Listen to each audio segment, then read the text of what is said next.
Olá pessoal, tudo bem? Aqui é o professor Álvaro, então vamos lá para mais uma aula. Pessoal, então hoje estamos terminando essa trilogia, né, no caso do que foi, né, os antimicrobianos, especificamente falando dos antibacterianos, os fármacos antibacterianos, né, estamos terminando essa trilogia, né, e continuamos, no caso, com estes medicamentos, onde tem muito interesse, porque de maneira geral, antibióticos são muito mais utilizados hoje no mundo. Então, tínhamos falado já das penicilinas, tínhamos falado das cefalosporinas. A gente vai entrar agora a falar de um grupo específico, que são os tanques dos antibióticos, a última opção para enfrentar, no caso, diversos tipos de bactérias que muitas delas são resistentes, muito resistentes a penicilinas, no caso, né? Já que produzem beta-lactamases, né? Como tínhamos visto. E eles são os carbapenêmicos, no caso, né? Os carbapenêmicos, eles são, como o próprio nome fala, excelentes antibióticos beta-lactâmicos, né? Já que eles são a última, um largo espectro de ação que eles têm. Eles, no caso, eles foram desenvolvidos, como a gente tinha falado, né, no caso, para combater bactérias gram-negativas que produzem lactamases que são resistentes à penicilina. Lembra que tínhamos falado, né, que as penicilinas elas têm uma queda, ou seja, elas não conseguem agir bem com gram-negativas. Então, principalmente os carbapenêmicos, eles vão trabalhar com aquelas que são ultra resistentes, no caso. Dentro delas vamos ter vários tipos no caso, mas dos melhores deles são o imipenem, mas também vamos ter o meropenem também presentes. Obviamente, eles são utilizados somente no ambiente hospitalar, tá, pessoal? Você não encontra eles em farmácias. Então, o imipenem, o espectro de ação dele, basicamente, ele é o mais amplo de todos os fármacos antibacterianos que a gente observou. Ele é ativo contra quase todos os cocos e bastonetes aeróbicos e anaeróbicos gram-positivos e gram-negativos, obviamente, de importância clínica, tá? Mas, porém, eles têm susceptibilidade contra a nocardia e brucela, né? No caso é brucelose, então você pode utilizar esses carbapenêmicos. E, no caso, os estafilococcus aureus, no caso que é resistente à meticilina, é resistente nesse caso. Podemos observar aqui o espectro antibacteriano, né? Normalmente temos falado, aqueles que têm totalmente branco, sem nada, nem azul, nem pontinhos, nem faixas, nada, eles são excelentes, são os que alcançam quase 100% do potencial, no caso, antibacteriano, né? Aqui somente onde para descartar, né? No caso, tem que ter cuidado que o imipenem, os carbapenêmicos, eles não agem contra aqueles estafilococos produtores de penicillinase, né? Aqueles que são resistentes, que a gente acabou de falar.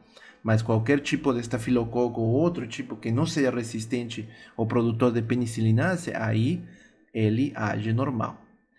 Beleza? Então, uma coisa interessante falar deles são a resistência, no caso, que tem se visto essa resistência quando se trabalha contra Pseudomonas aeruginosa, né, no caso, já que elas reduzem a permeabilidade da sua parede, né, no caso, e principalmente isso se deve a alterações nas proteínas da membrana externa.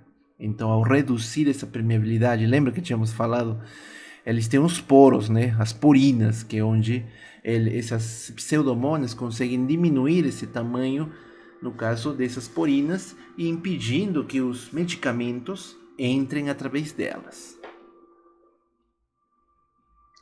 As aplicações clínicas desse imipenem, ou seja, dos carbapenêmicos, a gente vai ver, no caso, que elas são em infecções bacterianas severas e multiresistentes, ou também, né, quando os antibióticos menos caros são ineficazes, ou também se for somente um agente individual ineficaz, você pode utilizar, e eles apresentam também riscos inaceitáveis, ou seja, tipo o medicamento que você utilizava anteriormente, ele tinha algum risco que podia comprometer, no caso, a saúde do próprio paciente, então você pode utilizar esses carbapenêmicos. A farmacocinética dela é bastante legal, né? Ela, somente por administração intravenosa, tá? Já que ela é extremamente lipossolúvel, então ela não vai ser absorvida por via oral, tá? Ela está também disponível quando está associada com outro fármaco, que é a cilastatina. Já que a gente vai explicar o porquê.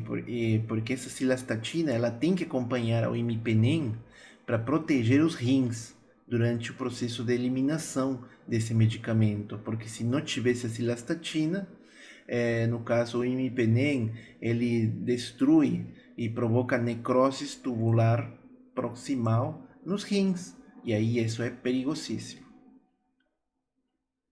Ela atravessa a placenta e pouco a barreira hematoencefálica, embora, né, como tínhamos falado, ela é lipossolúvel, mas assim, não é muito, né?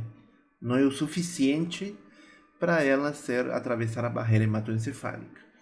Ela é de efeito rápido, né, já que vai atingir em 20 minutos a concentração plasmática, tá?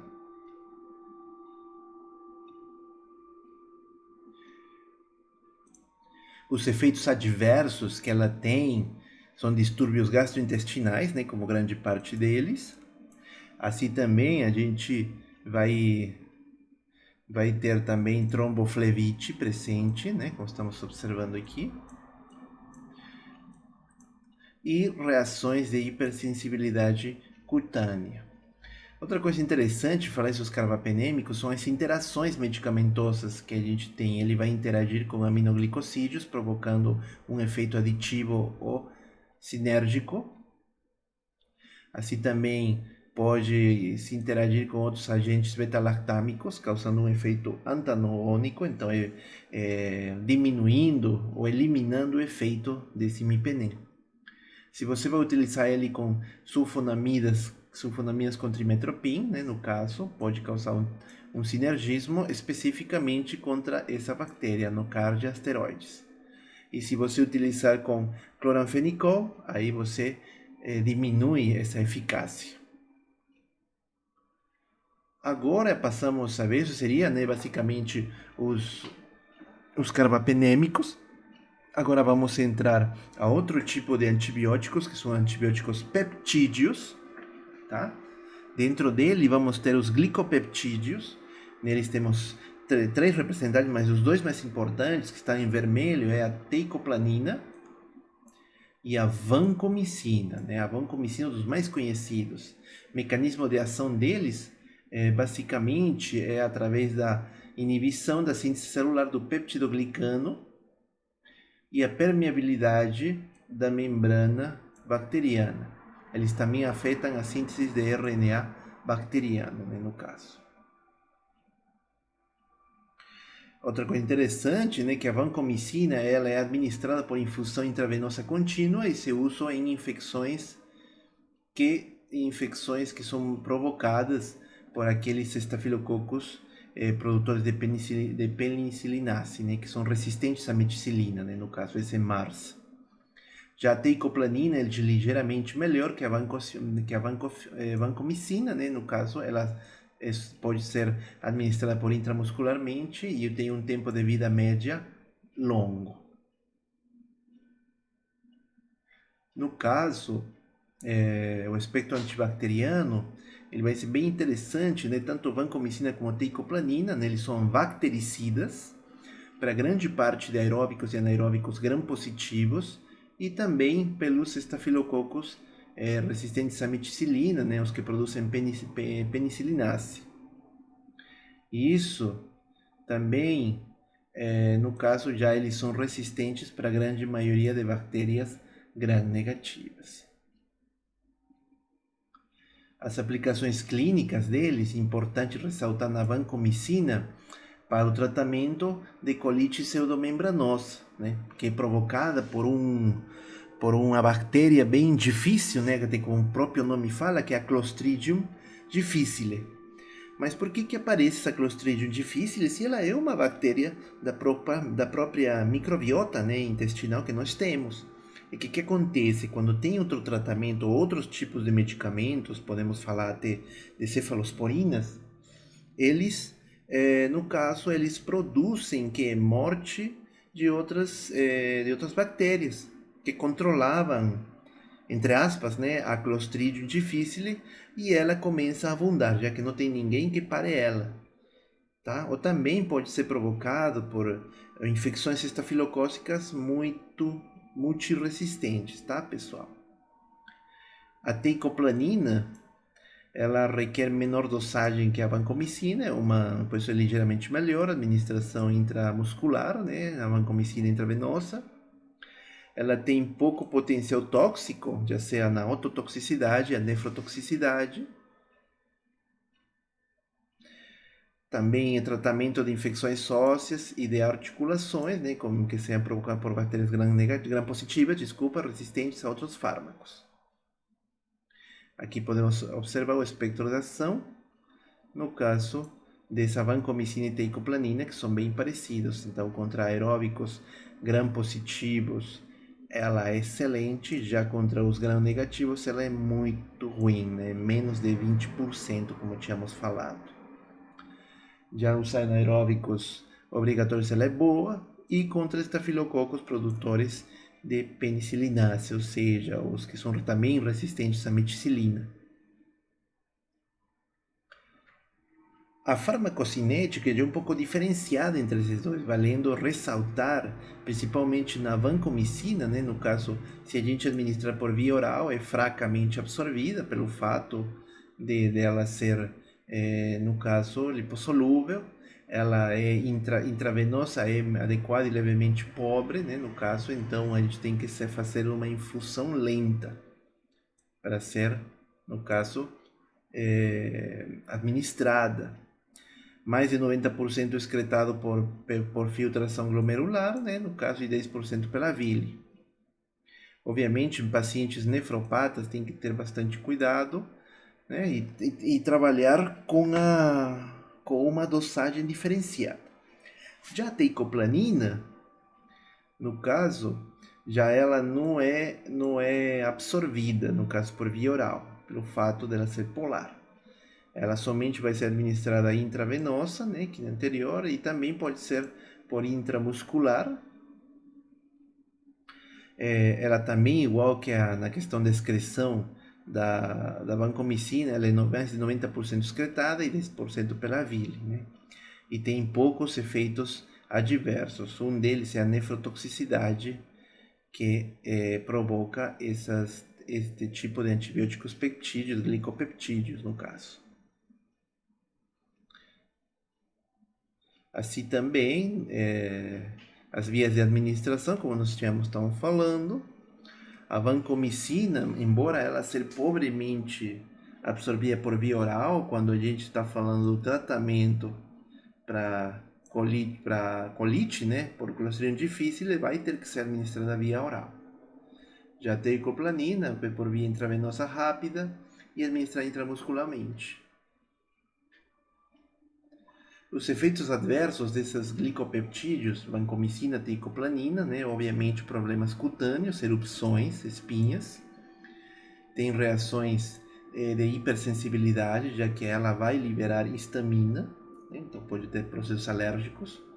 Insuficiência renal traz intoxicação pela vancomicina, no caso.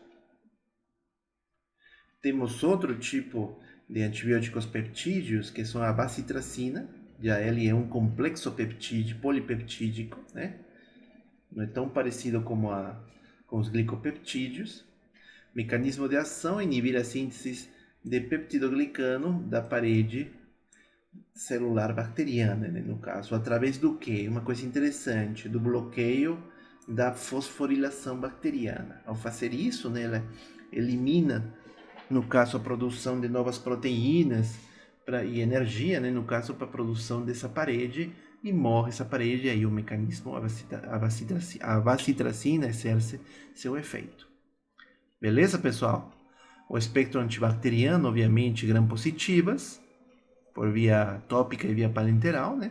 Se a gente associa a outro tipo de antibióticos, como a neomicina, né, que é até um antifúngico, e as polimixinas, ela atinge gram-negativas. E uma coisa interessante, né, no caso também é excelente para afecções de pele provocadas pelo gênero Streptococcus, pode ser pelo gênero hemolítico ou não, né, também Staphylococcus, e positivos para coagulase e alguns clostrídios. Agora vem as polimixinas, já aqui estamos falando de quem? De outra classe de mecanismo. Estes mecanismos são antibacterianos que agem inibindo a função da membrana celular. Então vamos ter as polimixinas. No caso, são agentes catiônicos que rompem a estrutura dos fosfolipídios também, igual como tínhamos visto os anteriores, por isso que se associam bastante as bacitracinas com essas polimixinas. As gram-negativas são mais sensíveis, já que possuem mais fosfolipídios, no caso. Ela apresenta resistência raramente à pseudomonas aeruginosa, porque a pseudomonas, né, lembra que tínhamos falado, ela diminui a permeabilidade da parede bacteriana, né, no caso. O espectro antibacteriano, no caso, é ativa contra gram-negativas somente, incluindo até a pseudomonas, mas Proteus não é ativa contra Proteus. Tá aí uma coisa interessante de ver. As aplicações clínicas geralmente trabalham bastante em associações, como tínhamos falado agora há pouco, com a bacitracina, neomicina ou também com tetraciclina, administração intraparenteral. Tá? O interessante de ver essa parte, no caso, é o problema, as reações tóxicas que ela vai provocar, nefro e neurotoxicidade. Portanto, não é muito mais tão utilizada e é somente o último recurso. No caso, agora vamos entrar nos antibacterianos, outro mecanismo, né, como você se lembra, outro mecanismo que é de antibacterianos que afetam a síntese da proteína bacteriana, no caso. Aqui vamos ter principalmente os aminoglicosídeos e os aminociclitóis, tá? Geralmente os mais importantes sempre vão ser os aminoglicosídeos, né, onde temos aqueles conhecidos, gentamicina, neomicina, amicacina, a streptomicina, trobramicina e a canamicina, tá? E dentro dos aminociclitóis vamos ter a espectinomicina. O mecanismo de ação desses aminoglicosídeos e aminociclitóis, ele se baseia na penetração no envelope celular, tá, pessoal? Não esqueçam isso, né?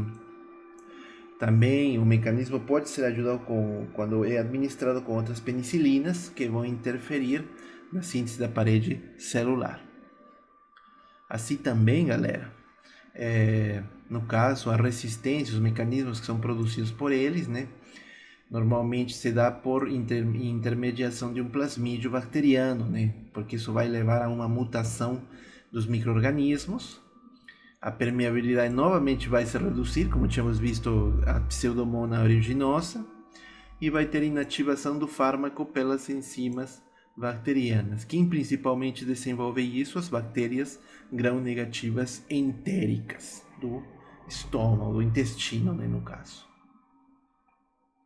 O espectro de ação, né, relativamente não é tão bom, como vocês podemos estar observando no quadro aqui.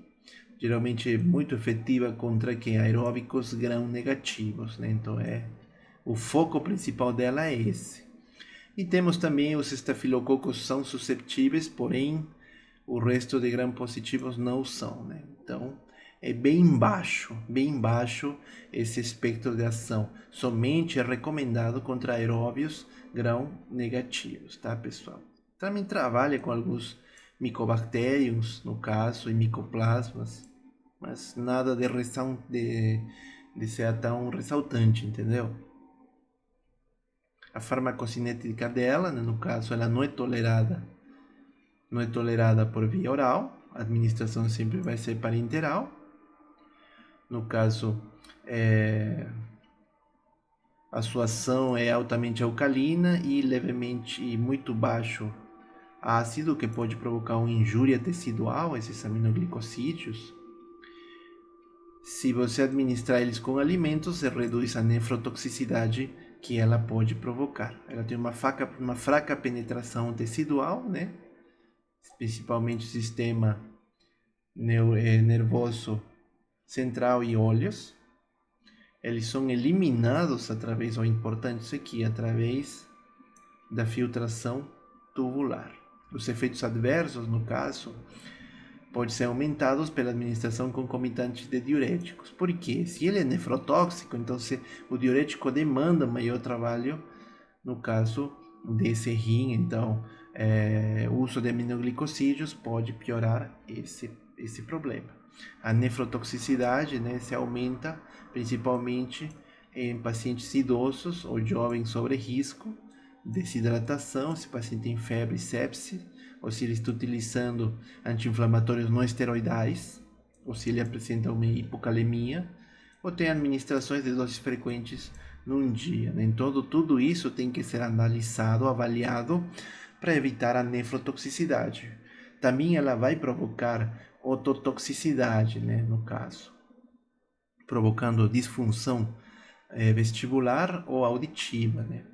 Isso vai se dar, né, pela administração sistêmica de altas doses ou uso prolongado. Então, se o uso for prolongado, pode provocar isso. Falando que a gentamicina, né, pode provocar surdez. Também temos a micacina, neomicina e canamicina, vai ter efeitos auditivos no caso, então utilizando eles pode provocar isso. O bloqueio neuromuscular, né, ocorre somente em altas doses, principalmente em pacientes anestesiados. Vai ter também efeitos cardíacos, né, pela administração intravenosa rápida, tá? Que isso provoca uma diminuição do batimento cardíaco, né? E o débito cardíaco obviamente vai diminuir, e porém a pressão arterial. Então vai ter efeitos cardíacos. Temos agora o outro, né, na qual é a neomicina. Essa neomicina, ela vai provocar nefrotoxicidade, ela é de uso oftalmológico, né, como tínhamos falado, para a pele. Então tem boa atividade contra estafilococos de maneira tópica, né, para a pele. Aí vamos ter depois a streptomicina, né, que é o menos ativo de todos, porém ele trabalha mais com micobactéria, tá? Também está envolvido no tratamento da leptospirose. O único problema é provocar ototoxicidade. A canamicina já não é mais utilizada por causa que tem melhores do que ela, tá? A gentamicina, para infecções severas, para bactérias aeróbicas gram-negativas, ela tem pouca resistência há mais de 10 anos, porém cepas resistentes têm aumentado. Pouca atividade contra micobacterium, né, no caso, seja leprae ou Mycobacterium tuberculare, né, no caso. Temos a tobramicina, né, tem um espectro similar à gentamicina, mais ativa contra pseudomonas, então a tobramicina vai ter um efeito melhorado em pseudomonas comparadas com a gentamicina. A micacina já tem tratamento de infecções severas por pseudomonas e outros gram-negativos, geralmente muitos que estão envolvidos em infecções do trato urinário, principalmente em pacientes imunodeprimidos. O problema é que, né, no caso, elas têm que ser administradas por curto tempo, 2 a 3 semanas, para evitar o aumento da nefrotoxicidade. E no caso, esse último, não tão conhecido, né, dos aminociclitóis, que tem a espectinomicina, né, no caso, ele é bacteriostático, mas se você aumentar a dosagem, ele se transforma em bactericida, tá? O único problema dele é que desenvolve rapidamente resistência. Temos agora as tetraciclinas, ainda no mesmo mecanismo de ação, viu, pessoal? Aí dentro das tetraciclinas nós vamos ter basicamente a clortetraciclina, doxiciclina, minociclina, A oxitetraciclina, né, conhecida antigamente, ou conhecida atualmente como terramicina, no caso a tetraciclina, né, a principal, né, a mais comum delas.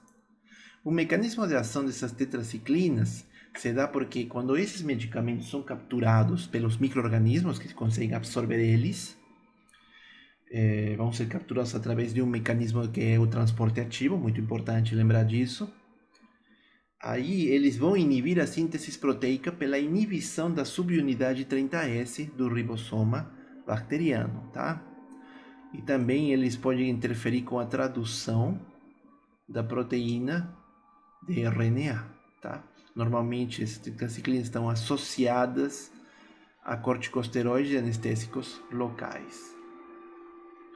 Os mecanismos de resistência que eles têm também vão ser mediados por plasmídios, né? Basicamente o transporte ativo que acontece. O espectro antibacteriano dessas tetraciclinas, obviamente, vai ser gram-positivas e gram-negativas, tá? O único problema é que elas apresentaram uma resistência adquirida, alguns tipos, obviamente, de gram-positivas e gram-negativas, como estamos observando aqui, Staphylococcus, Enterococcus, Enterobacteriae, Enterobacter, Klebsiella, Escherichia, enfim, então tornou um pouco difícil, no caso, elas serem administradas. E elas são totalmente resistentes a Mycobacterium, Proteus, vulgaris, né? Infecções do trato urinário, Pseudomonas aeruginosa e Serratia. O espectro antibacteriano delas, né, basicamente a sua susceptibilidade variável frente aos anaeróbicos, e também tem uma certa suscetibilidade com algum tipo de bactérias atípicas. Lembra que a gente tinha falado? Bactérias atípicas são aquelas que normalmente não coram com gram, com a coloração de gram. Tá? E vamos ter as rickexias, as borrelias, clamidofílias e os microplasmas. Geralmente com elas são suscetíveis, enquanto com alguns outros específicos de micoplasmas, como o Bovis ou Iopneumoniae, eles são resistentes, tá? Não confundam isso. O espectro antibacteriano, você pode ver que não é tão bom, né? Principalmente nesses quadrantes daqui, né, que estou marcando. O único que é mais ou menos, a gente está falando em 50% a 70% e contra aeróbicos gram-positivos. Aplicação clínica, né, frente a algumas doenças provocadas por algumas bactérias que tínhamos falado, as atípicas, né, as riquezas, as borrelias, né, a borrelia febre de Lyme, enfim. Normalmente são fármacos de escolha, né, para infecções por Ehrlichia canis e Rickettsia rickettsii. Pode ser tratado também a brucelose com tetraciclinas, obviamente em associação com outras, como a rifampicina ou a streptomicina. Temos a doxiciclina e a minociclina, que são também anti-inflamatórios, independentes da sua ação antibacteriana. Tá, pessoal? A farmacocinética, eles são muito bem absorvidos por via oral, né? E isso depende muito da sua lipossolubilidade, que determina a sua distribuição e taxa de excreção. Uma coisa interessante, né, que quando você administra ela com alguns tipos de alimentos, pode ser leite ou antiácidos, essa biodisponibilidade ela vai ser afetada. Se a gente for pensar, principalmente com o leite, o que acontece?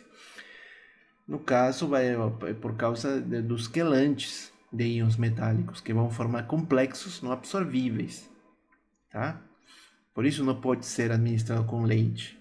O mesmo ocorre com preparações de ferro e antiácidos. A doxiciclina e a minociclina são os mais lipossolúveis, né? E têm ampla afinidade por proteínas. A farmacocinética delas, basicamente, são excretadas inalteradas por urina, o que é bom, né? Com exceção de quem? Da minociclina e a doxiciclina. Ela sofre recirculação enterohepática, lembra que tínhamos falado isso, né? Então ela não chega a ser eliminada rapidamente, mas elas, ao não ser eliminada por causa de que eles são lipossolúveis, elas não chegam a ser transformadas em hidrossolúveis para eles irem embora na urina, Então elas sofrem recirculação enterohepática, já que o tempo de vida média delas é de 6 a 10 horas. Efeitos adversos bem parecidos, né? Problemas gastrointestinais, podem causar vômitos e lesão tecidual. Obviamente, a lesão tecidual é somente se você administrar intravenosa de maneira rápida, você tem que ser lenta, tá? E com o passar do tempo, elas podem danificar os túbulos renais do rim.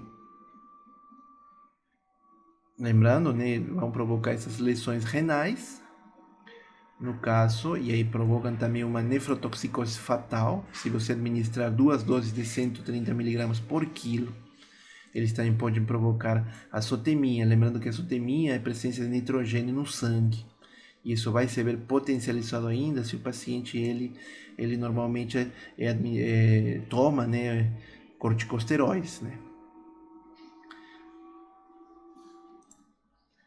Não usarem em gestantes, viu, pessoal? Porque causa problemas, deformações, tá?